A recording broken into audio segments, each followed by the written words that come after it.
I've never seen a diamond in the flesh. I cut my teeth on wedding rings. Dude, that's pretty cool. Man, that is a sad clown. Dude, that's pretty good.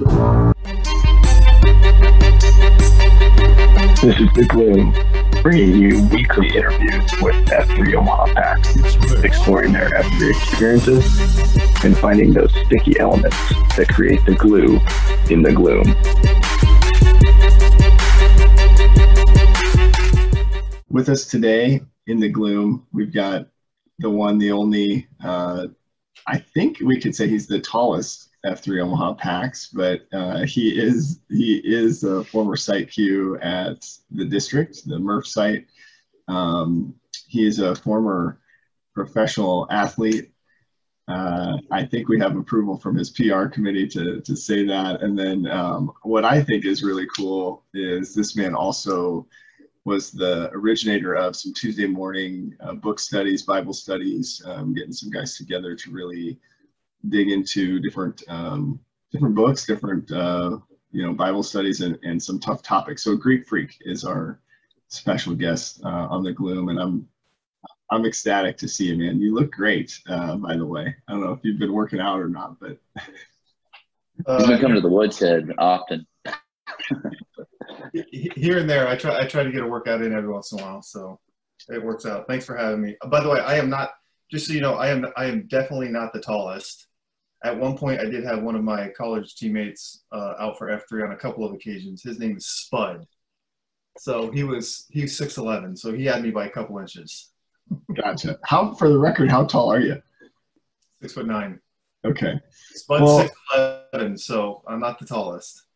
Yeah, well, you're taller than me, and I always look to you for advice on the weather too, because you see it coming first.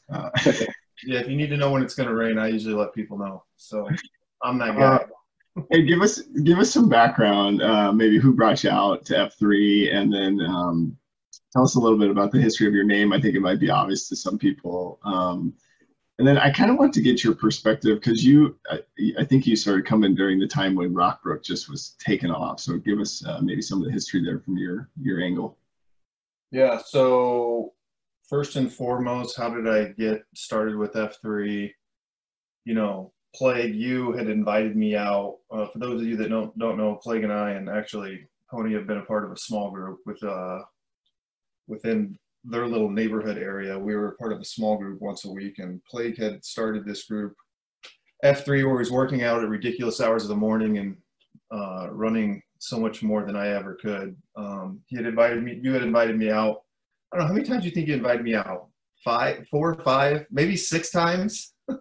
You were easier than the other guys. It was less than a year, I think. So okay. Well, anyway, as soon as you had started doing this group, you had started inviting me out, and I kept saying, no, that's way too early. I don't like working out with other people. I'm intrinsically motivated. I'm not interested in doing something like that.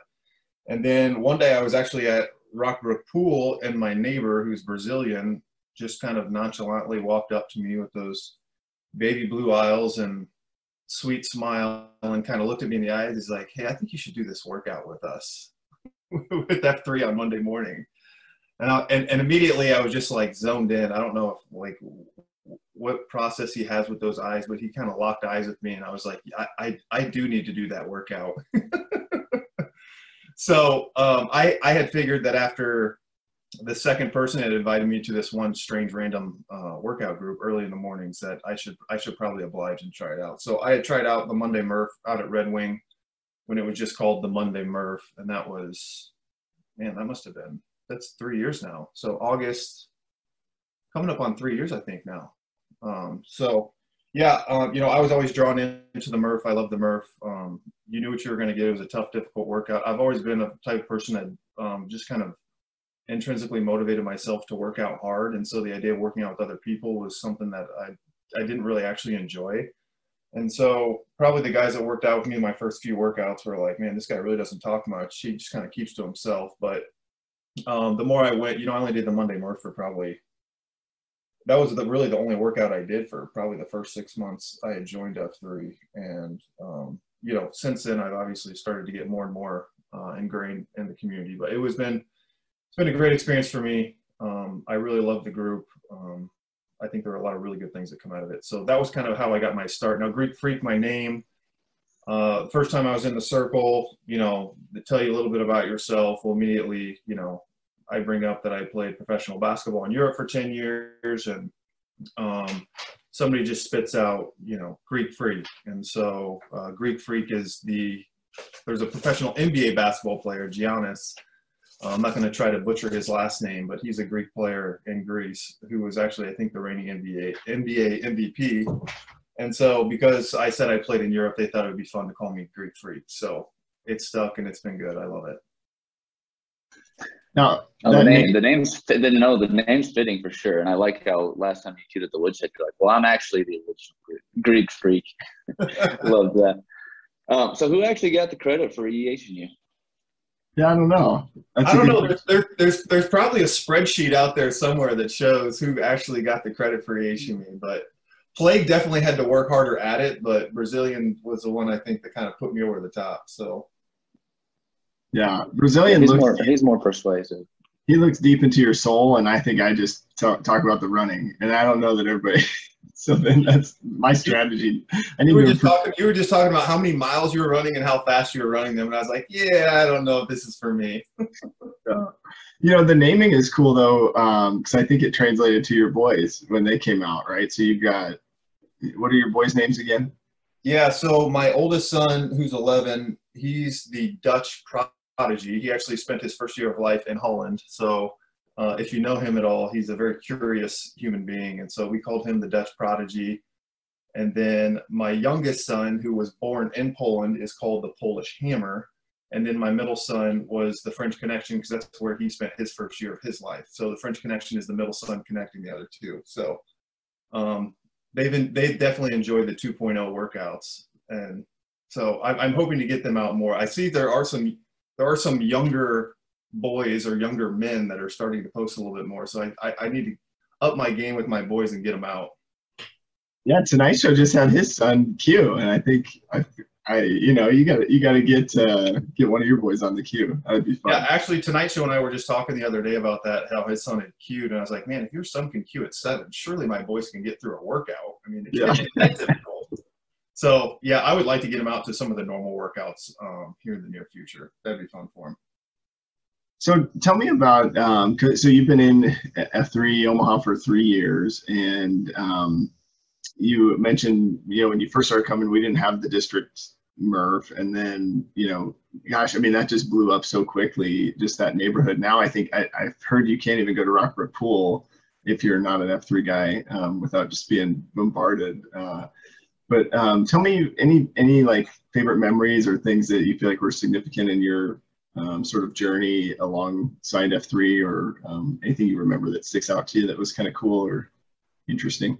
Yeah, so you know, the Rockbrook part, we had just moved into Rockbrook, you know, not too long before I had started doing F3, and you know, the first year we were in the neighborhood, just based on the age of our kids and things like that, we just really hadn't gotten to know. We kind of were cordial with our neighbors, but we really hadn't become like really good friends with them, and so F3 was definitely a connector for us within our neighborhood, where I really got to know a lot of the guys in my neighborhood on a personal level. And because I got to know the guys, you know, we got to know the families, a lot of the families in our neighborhood as well. And it's been kind of neat inviting other guys out in our neighborhood out to F3. There's been a lot of different guys since I started F3 even, that between me, Brazilian, Khakis, and, you know, all these guys that live within the Rockbrook community, you know, you talk about an emotional headlock. You get, you know, you go to the pool and you get 6 or 7 or 8 different guys all asking you to join this workout group at one time. You know, there's a good chance you're probably gonna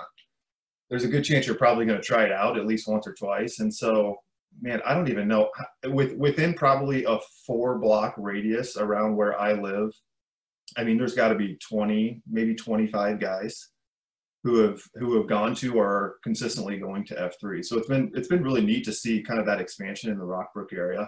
And obviously when you go to the pool, you kind of see, you know, I don't think there's any time I go to the pool that I don't see somebody from F3 that I chit chat with or talk to. So it's been a really cool experience. You know, I like to get roots in the community that I'm in, and it's just been a great springboard for me to get to know my neighbors on a more personal, deeper level. So it's been great. Oh, that's awesome. And, you know, just getting those roots and making those connections with the other guys and PAX members is huge. That's, you know, I think they talk about it in the book, but it's, you know, you're in your sad clown syndrome. You don't realize you're missing male community. Then you find this, and it just completely changes your life. And then you can even go a step further like you did and start small groups on Tuesday mornings. That was awesome. So can you talk about that a little bit and why you felt like you were, you know, needing that or wanting that, and how you kind of got that started? Yeah. So just a little bit on the relationship side, you know, just building male, you know, friendships within your community. I think sometimes when you get to guys in and around my age, you know, that 30, 40, 50 years old, I mean, I think it's difficult to make new friendships and build new relationships with other men, just because you kind of have your high school buddies or your college buddies, or especially being an outsider from the West Side community that moved into a neighborhood like we did. Sometimes there's different cliques, I guess, that can happen within it. So just to break down those barriers and be able to, you know, dive into some new friendships that I've never had before has been really a great experience for me. You know, it's actually, F3 has brought me more friendships than I ever thought I would have. And so it's been really a great experience from that standpoint. Now, as far as the book club, it's funny that Plague really gives me a lot of credit for the book club, but I think Plague and I actually discussed doing like a Bible study / book club as a way just to create a space for men to have some deep, meaningful conversations. You know, a lot of it does end up being faith-based in some way, shape, or form, which I'm very passionate about. But, you know, a lot of it is just being better husbands, better fathers, better coworkers, better within our communities, you know, helping out the community in some way, shape, or form. And, you know, F3, it harps pretty hard on, you know, iron sharpens iron, so one man sharpens another. And, you know, each time I get to spend not just like, hey, how's the weather? How was your weekend type conversation during a workout? Anytime I can get more on like a deeper, more meaningful conversation, which I think we get that a lot with this book club on Tuesday mornings. Most of the guys that come out to it usually have to have some level of dedication, because not many people want to wake up at, you know, 4:15, 4:20 to make it to a book club at 4:45 pre-workout. So it's been fun to see the development of that and just all the different conversations we get out of that. It's been really cool to see, you know, getting to know a lot of guys within F3 on kind of a different level than just, you know, what do you do for a workout? What did you do last week? And how's the weather? So it's really been an encouragement to me and helped me grow as a man, not only in my faith, but obviously as being a husband and a father. You know, there's a lot of very high impact men within F3. And I think even specifically within this book club, there's some very, very high impact men that, you know, I look up to, not physically actually look up to, but I actually, I look up to them for, you know, how they are as husbands and fathers and people within their community and people of faith. And so it's been really beneficial for me. You know, originally Plague is actually the one who started the book club. He just encouraged me to come along with him. And then I just kind of tagged along, and then in like typical Plague fashion, he's like, all right, here's the reins. And then like all of a sudden I'm running it. So, which is great because he's a great starter from that standpoint. So Plague, I appreciate you kind of pushing me over, because if I were to just do it on my own, I probably would have never started it. But because Plague was kind of, you know, hey, we should do this. This would be something good. You know, I'm glad we did it. And we're starting back up here in a couple of weeks, and I'm really looking forward to it. Well, if you ever attended one of those, really my selfish reasoning was I just need a place to come and vent. So, you know, no, I'm kidding.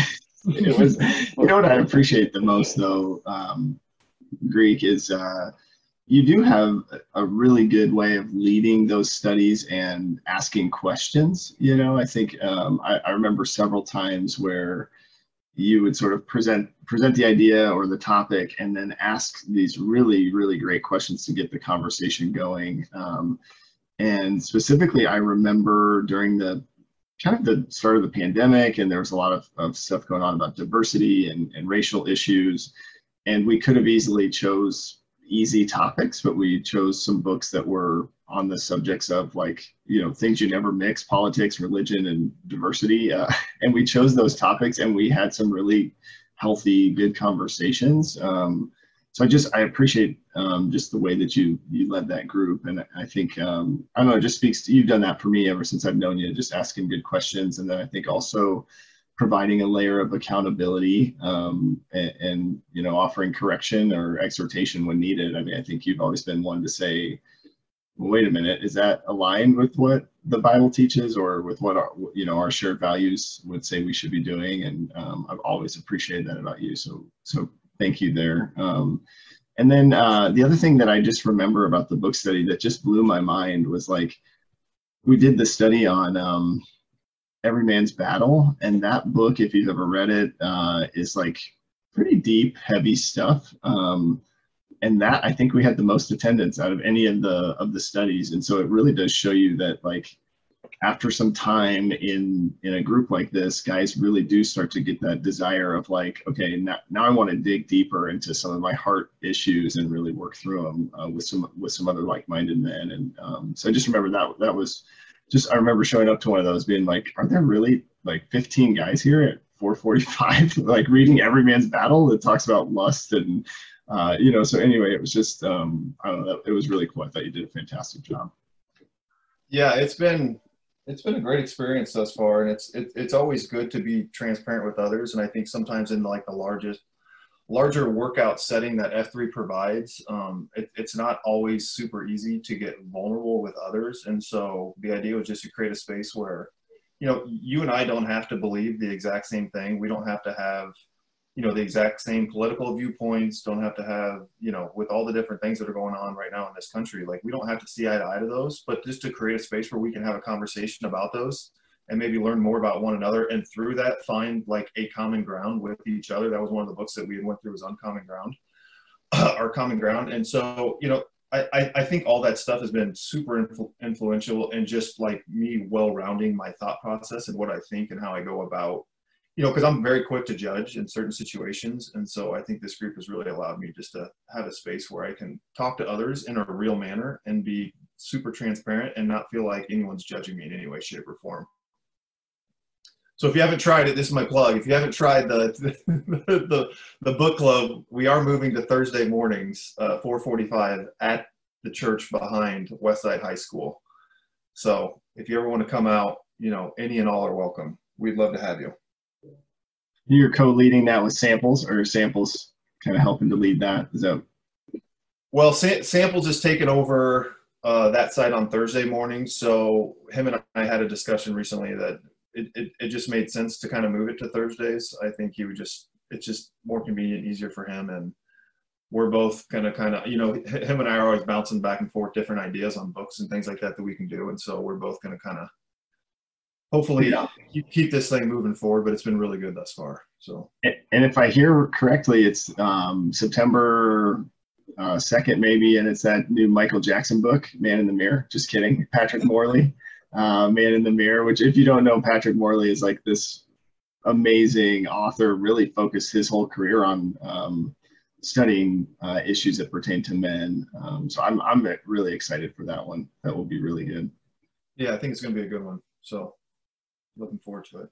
So talk to me a little bit, Greek, on a personal note. You know, you've had, you know, your own set of beliefs and values for a long time and have continued to dive into that. But when you look at the framework in F3, the 3 F's, fitness, fellowship, and faith, where do you see yourself at today? Are you kind of fitness maintaining, fellowship growing, and faith growing? Or how would you interpret where you're at today with those things?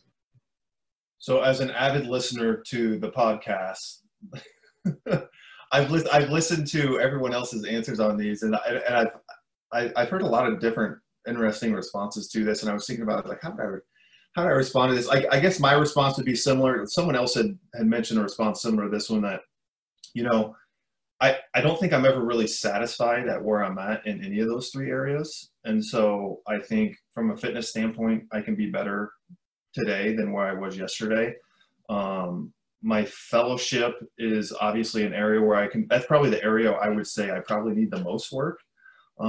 Just from a fellowship standpoint, I probably don't do as good of a job as reaching out to other PAX members and carving out time to be with them. The faith aspect is, you know, I don't think anyone should ever really be happy where they're at in terms of their faith. I think we can always be growing closer to a higher being of some sort. Now, you know, I have a pretty strong conviction in faith. I'm a Christian that, you know, has a faith in Jesus Christ, and that he's our savior that came to and save the world. And so, you know, I feel like I'm always trying to get better, but it is kind of a roller coaster from a faith standpoint. Sometimes I feel like I'm growing and learning a lot from a knowledge standpoint or reaching out to others in terms of my faith. And other times I feel like I'm just kind of coasting. So it's always good to get with other F3 brothers that maybe share similar from a faith standpoint where I'm at. And just the encouragement that I get from that, you know, I get that from you guys as well. You know, both you guys, Pony and Blake, you guys have both, you know, kind of encouraged me or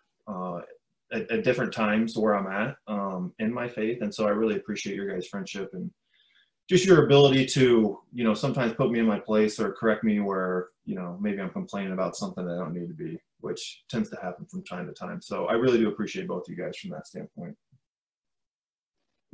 Absolutely. And I know you do the same for us. You know, I think when I announced that Paige was pregnant and I was maybe complaining about how her attitude had changed, her mood was changing, and she doesn't like me as much anymore or whatever. And you've shifted the focus more to, well, how is she feeling? How is she doing? Quit talking about yourself right now. So I'm thankful for that. And Paige can actually hear me in the other room, so I'm sure she's thankful too. And yes, Blake, it is we are having a boy. So we're excited. Well, hey, I just wanted to touch real quick on what you said about not being satisfied, because I like that answer. You know, especially in the faith component and the fitness component and the fellowship, we can always be trying to. There's more out there for everyone. But I also like what you said, how, you know, you have a group of guys, whether that's a Shield Block or us or whomever it is, that can help you essentially recalibrate or adjust and lets you kind of see where you're lacking at in those areas. And I think that's what's so great about F3. When I first started coming, you know, I've said this all the time, I thought I was super fit, great, whatever, but I was really liking that fellowship. And then you starting the small groups and book club really helped me on my faith aspect and where I was really getting and diving in. We had just got plugged into a church, but this was something else that just helped me kind of explore those other areas. So I'm appreciative that you're wanting to take that on. Yeah. What, you know, one of the things that I've been trying to just gain understanding is the impact guys have felt from some of the F3 content. So, you know, some of the free to lead studies or even Q source. And I know, you know, you've been instrumental. Obviously we just talked about the book studies, but have you found those things valuable or relatable, or had a chance to participate in some of those things? What's your thought there? You know, that's probably an area where I've lacked, to be completely honest. You know, the Q source, I had went to a couple of them. I actually got a ton out of them. I thought they were very, very good. Just for whatever reason, from a scheduling standpoint, I haven't carved out probably enough time for those, you know, between, you know, the book club and, you know, I have a very, let's call it addictive personality. And so, you know, for me, F3 was something that I could see myself getting addicted to pretty easily from a fitness standpoint. And I love being around other people. And so I think I could easily be the type of person that would go all in and maybe take it too far, especially from having that balance between, you know, my family and carving out that time and space for them. And so I have a little bit different approach than maybe what some other PAX members have. I usually go to F3, you know, a couple of times a week, and then I kind of do my own workout some of the other days. I think you got to find your own balance. I think I know my personality, and it would be very easy for me to dedicate, you know, 3 hours a day or longer to F3, going to, you know, every coffee, every workout. You know, we have workouts on Sunday now. I mean, I could easily be that type of person. that would literally do everything that F3 had to offer. But is that the most healthy thing for me and my family? And, you know, my wife saw that in me. And so we always just kind of made, I've always kind of made a commitment that I'll do F3, you know, 2 or 3 times a week. And other than that, I kind of do my own workout. So that's me. I know that's not what everyone at F3 like wants to hear. They're like, hey, you don't go to every workout every day, but I need that balance. Maybe other people don't, but I know myself. And so that's kind of what I've decided to do. Yeah, I you know, we've talked with several other guys about the concentric model, and I think it was Tonight Show that kind of said, you know what, the thing that's not in there is you, right? So you're not in there, and F3 is also not in there, and so I think maybe some of your relationships are kind of supported by F3, but I think each of us has to kind of evaluate, you know, the relationship with your spouse, your kids, and other people to figure out what works. You know, how many times a week. I'm currently doing 4 days of F3 per week, and I think that's a good, you know, it's a good model for me, at least right now. I'm the same way. I would do all the things if I had infinite time, but just right now, in my life, other things that are going on, getting ready to have a second baby. I mean, there's just not. It just doesn't make sense for me right now. But some guys, they're where they're at in their life and their kids and their, you know, the way their marriage has worked out, they're able to do it every day of the week, and that's great. I think the cool thing is we can support, you know, all different styles of engagement. Hold on. I have a quick question. Pony, have you read Free to Lead yet? We need to yeah, let's get the record. Let's get the record straight, just so everyone knows and can quit asking. I did read it and I finished it, and I'm looking to give my copy to somebody. Okay, okay, all right, there you go. I will bring it to the next workout. And all you have to do for me, Pony, is challenge me to read it in like a certain time frame, and then I'll do it just because you challenged me. So I'd be curious. Maybe that's what I should have done.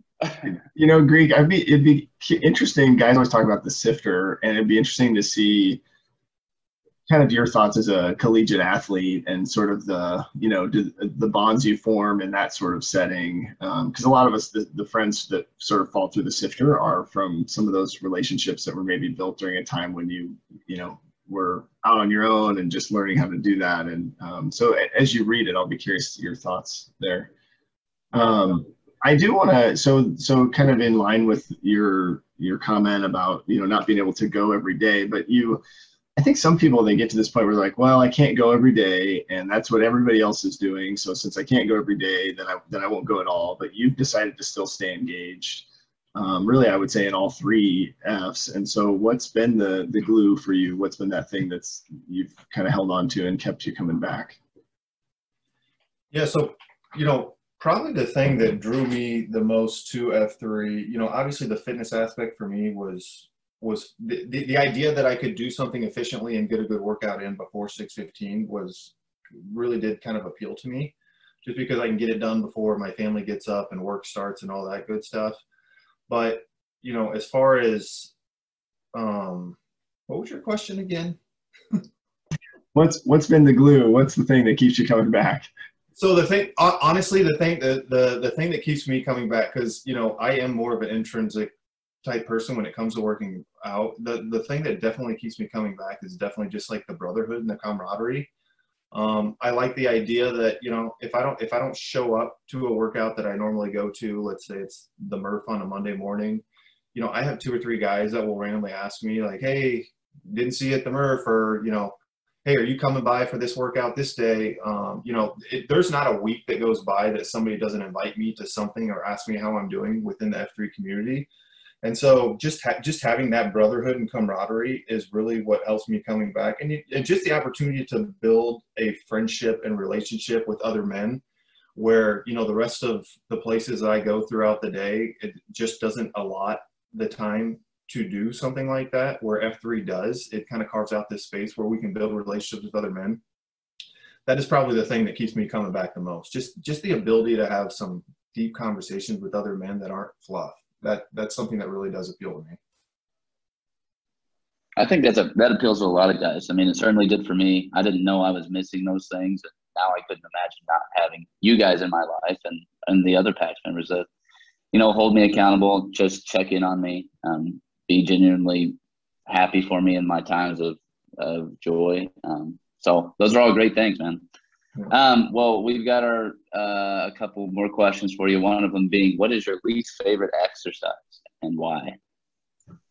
My least favorite exercise. Oh man, definitely Curls, right? It's definitely hydraulic squats.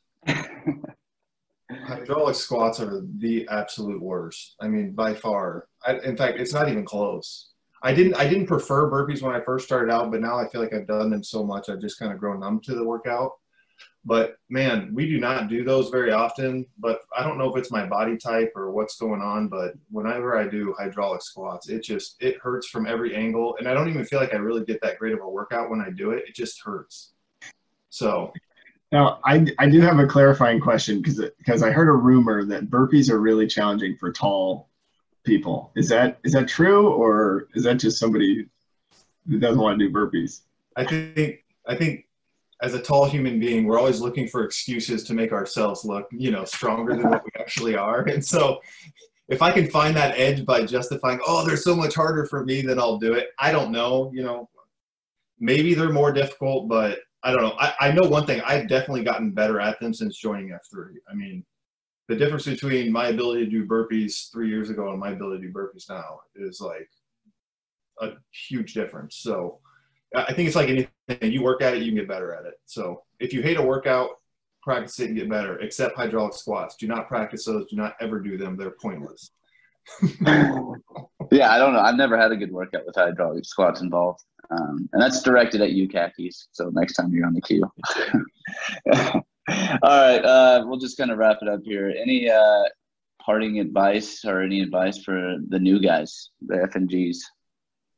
A lot of guys have given the same advice, and if anyone's listening to this podcast for the first time, a lot of guys say, hey, give it a second chance, give it a third chance, give it a fourth chance, give it a fifth chance. I think the first time you come, F3 can be extremely strange and weird for a lot of guys. Even me, my second, third, fourth time, it was like a little bit strange, but because my neighbor EH'd me and so did Plague, who I saw once a week, I kind of had to keep coming back. But I would just encourage you to keep coming back. Know that it's not just about the fitness, but it's about the brotherhood. And you can really become a better husband, father, man, human being on this planet if you continue to come back. So that would be my encouragement. Awesome. Well, hey, this has been a lot of fun. I would just reiterate to guys that Greek is a wealth of knowledge and a really good man to reach out to if you have questions about faith or just want to have somebody come alongside you as you're going through any challenges in life. He's been there for me. I haven't found that there's anything I can tell him that he'll judge me for. So, tell him, I think you could open up to him too, and he'll just love you for who you are. So if you see him out there, you can't miss him. So if you see him, be sure to just to say hi and ask him, whatever questions you might have, and then participate in those book studies. I know you will grow if you do that. And so I would just we'll end with a name-a-rama here. I want to say thank you to Greek Freak. So Brandon Flehardy, 35, The Plague. The Plague. I'm John Whitworth. I am 30, Pony Express. Pony. John Turk, 38, Greek Freak. Greek Freak. Freak. Thanks, brother. Thanks, man. Appreciate it.